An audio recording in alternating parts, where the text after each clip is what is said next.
it's very interesting. And even though you're thinking, well, like a team's can only lose one player, what's the big deal? But there's a lot of teams with good players and they can't protect them all.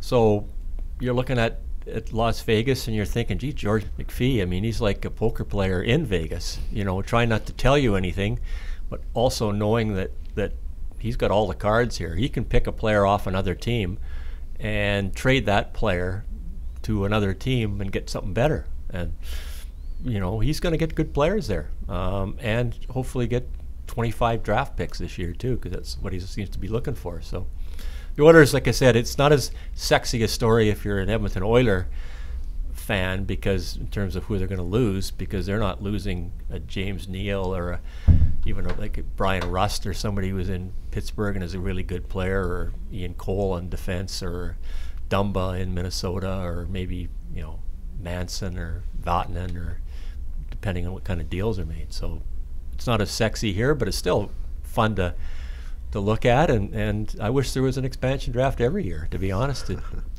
This year it's more interesting than the entry draft's going to be for an Edmonton Oilers fan. Yeah, Edmonton's list, the minute they announced the thing, you put together Edmonton's protected list in about 15 seconds, and that's the one that came out yesterday. It was obvious. It wrote itself.